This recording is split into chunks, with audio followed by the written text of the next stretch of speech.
আবার আমি অনেকবার এই চুন্নুর বাড়িতে আসছি, খেয়েছি, থাকছি। আমার চোখে এভাবে একটা সাদা সিজে যে লোক আমি আর আমার লাইফে আমি দেখি নাই। কি দেখছে না দেখছে বলতে পারবো না। অনেক ভালো একটা লোক ছিল। সে সবসময়ের জন্য সম্মানের সহিত সবার সাথে কথা বলতো। আর চুন্নু শুধু মায়ের পেটের ভাই হলে ভাই হয় না। চুন্নু আমরা 3 ভাই। চন্নুকে আমার বাবা বলছে তুই আর একটা ছেলে, তোরা 4 ভাই। ও আমার সাথে এই ফ্যাসিস্ট আওয়ামী লীগের মিথ্যা মামলা অনেক দিন জেল কারাবরণ করেছে। তাই ও আর আমি একই সাথে ব্যবসা করি।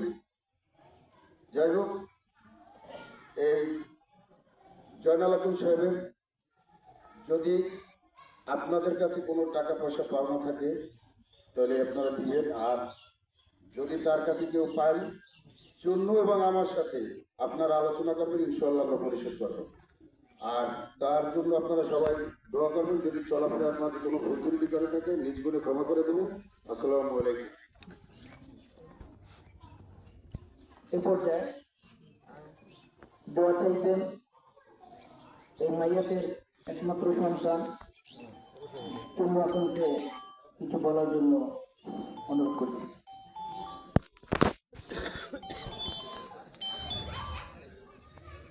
بسم الله الرحمن الرحيم نحمده ونصلي على رسوله الكريم أما بعد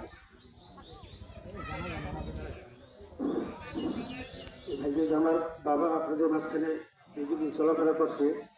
যদি কেউ তার ব্যবহারে কষ্ট পেয়ে থাকেন তাহলে আল্লাহ রাস্তায় মাফ করে দেবেন। আর তার কাছে যদি কোনো দেনা পাওনা থাকে আপনাদের কাছে বলবেন, আমরা পরিশোধ করার চেষ্টা করব। সবাই আমার জন্য এবং আমার ফ্যামিলির জন্য, আমার বাবার জন্য দোয়া করবেন। আমার বাবা অনেক কষ্ট করছে। কষ্টটা বলতে আমার জন্যই মনে করেন হ্যাঁ কষ্টটা হয়েছে, কিন্তু যে সময় কষ্ট করছে আমি যে সময় বুঝি নেই, কিন্তু যে সময় বুঝছি সে সময় কিন্তু বাবা নাই।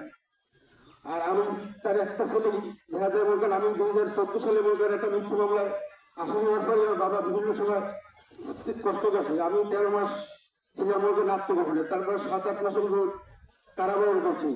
এই সময় যে আমার বাবা যে বিভিন্ন সময় বিভিন্ন টেনশন করছে, কিন্তু এইটা আমি বুঝি যে আমি পড়াইছি, আমি ভালো আছি, কিন্তু আমার বাবা যে বাড়িতে বসে কষ্ট করতে বা টেনশন করতে, এই টেনশন থেকে সে নির্দিষ্ট করছে বা এই টেনশন থেকে তার রোগগুলা তৈরি হয়েছে।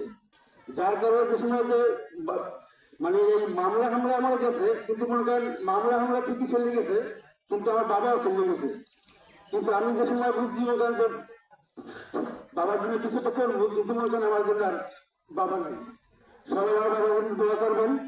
যদি আমার বাবাই আবারও বলে, যদি আমার বাবাই কোনো তার ব্যবহার আছে কষ্ট পাই থেকে আপনারা আল্লাহ রাস্তা মাফ করে দেবেন।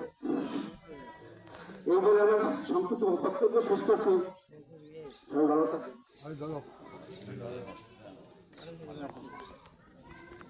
এখন আমাদের এই মাইয়াতের জন্য দোয়া চাইবেন বাংলাদেশ সরকারের সাবেক স্বরাষ্ট্র ও বাণিজ্য মন্ত্রী, আমাদের এই প্রিয় আস্থাভাজন জনাব সাবেক বিমান বাহিনীর প্রধান এয়ার ভাইস মার্শাল আলহাজ আলতাফ হোসেন চৌধুরী স্যার।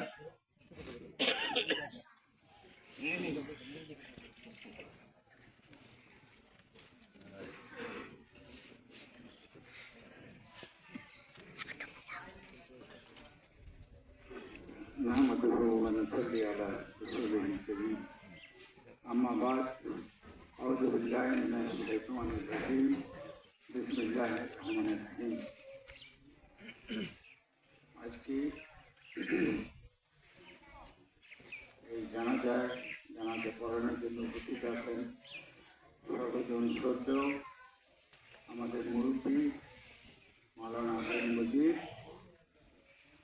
উপস্থিত মায়াতের পরিবারের সর্বস্তরের সদস্যবৃন্দ, উপস্থিত মায়াতের আত্মীয় স্বজন, বন্ধু বান্ধব, রাজনৈতিক কর্মী ও আজিজুল ভাইও, আসসালামু আলাইকুম। ওয়ালাইকুম আসসালাম ওয়া রাহমাতুল্লাহ। অত্যন্ত দুঃখ ভাগ প্রশান্ত মনে আমরা এখানে এসেছি। আমাদের অত্যন্ত ঘনিষ্ঠ, অত্যন্ত প্রিয়, ভালো, সৎ, নামাজি, বন্ধু বৎসল এক কলিগের জানাজা করতে। কুল্লু নাফসিন যায়কাতুল মউত, আমাদের সবাইকে মৃত্যুর স্বাদ গ্রহণ করতে হবে, সবাইকে দিতে হবে। আজ মতো আল্লাহর হাতে আমাদের যাওয়ার দিন, ক্ষণ, সময়, স্থান সবই নির্ধারিত হয়ে আছে এবং ওই সময় ওই জায়গায় কিন্তু মালিকের মত এসে হাজির হবে। ওনার সময় হয়েছে, মালিকের মত এসে হাজির হয়েছে, উনি আল্লাহর পেয়ারা হয়ে গেছে।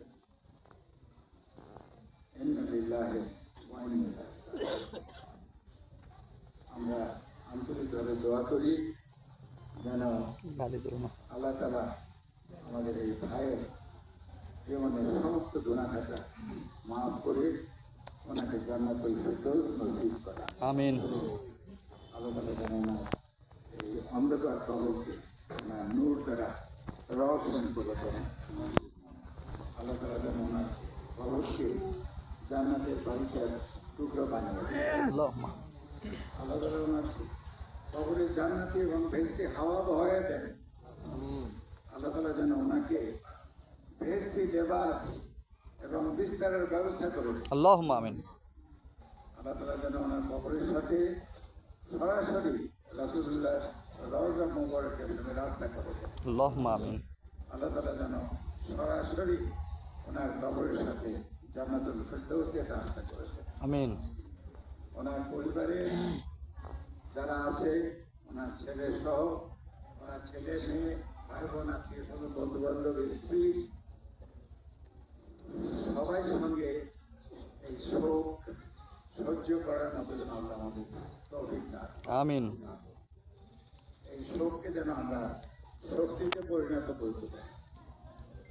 আর আমরা যেহেতু তার বন্ধু বান্ধব, আত্মীয় স্বজন এবং রাজনৈতিকভাবে দলীয় কলিগ, এটা আমাদের জন্য দায়িত্ব ওনাদের পরিবারের দেখভাল করা, ওনাদের সুখ সুবিধা, ওনাদের অসুবিধা দূর করা। এটা আমাদের জন্য ফরজ, শুধু ফরজ না, এটা আমাদের জন্য ফরজে আইন।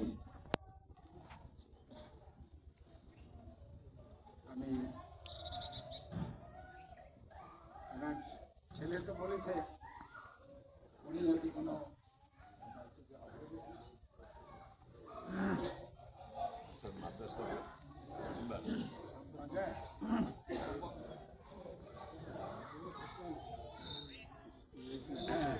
আচ্ছা না, আমার কথাও শেষে আছে, কথাটা কই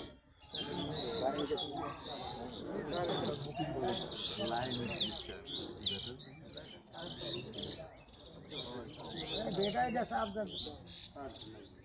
আচ্ছা যাই হোক,